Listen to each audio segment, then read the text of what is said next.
খুলনায় বস্ত্র ও পাট মন্ত্রণালয়ের আওতাধীন জুট মিলসগুলো ও টেক্সটাইলস মিল পরিদর্শন করলেন বস্ত্র ও পাট মন্ত্রী এবং বাংলাদেশ আওয়ামী লীগের সভাপতিমণ্ডলীর সদস্য জাহাঙ্গীর কবির নানক।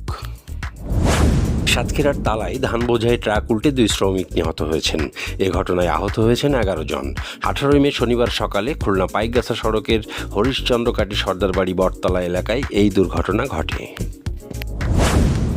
যশোরে যুবলীগ নেতার বিরুদ্ধে টাকা আত্মসাৎ সহ ব্যবসায়ীর স্ত্রীকে যৌন নিপীড়নের অভিযোগে কোতোয়ালি থানায় মামলা হয়েছে।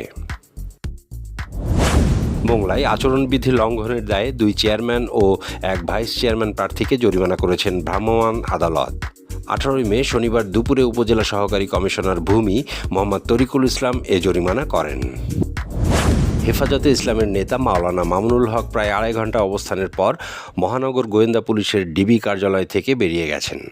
জব্দকৃত ব্যক্তিগত মোবাইল ফোন নেওয়ার জন্য তিনি ডিবি কার্যালয়ে এসেছিলেন জানান মামুনুল হক।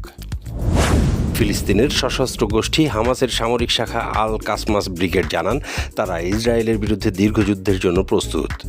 ঘনবসতিপূর্ণ রাফা শহরে ইসরায়েলি আগ্রাসন তাদেরকে এ ধরনের যুদ্ধের জন্য প্রস্তুতি নিতে বাধ্য করেছে। আধুনিক ক্রিকেটের কিংবদন্তি বিরাট কোহলি তারকা ব্যাটারের বর্তমান অবস্থানে আসার পেছনে বড় অবদান রেখেছেন ভারতের বিশ্বকাপজয়ী অধিনায়ক মহেন্দ্র সিং ধোনি। এমনটাই বলছেন দেশটির সাবেক অধিনায়ক সুনীল গাভাস্কার।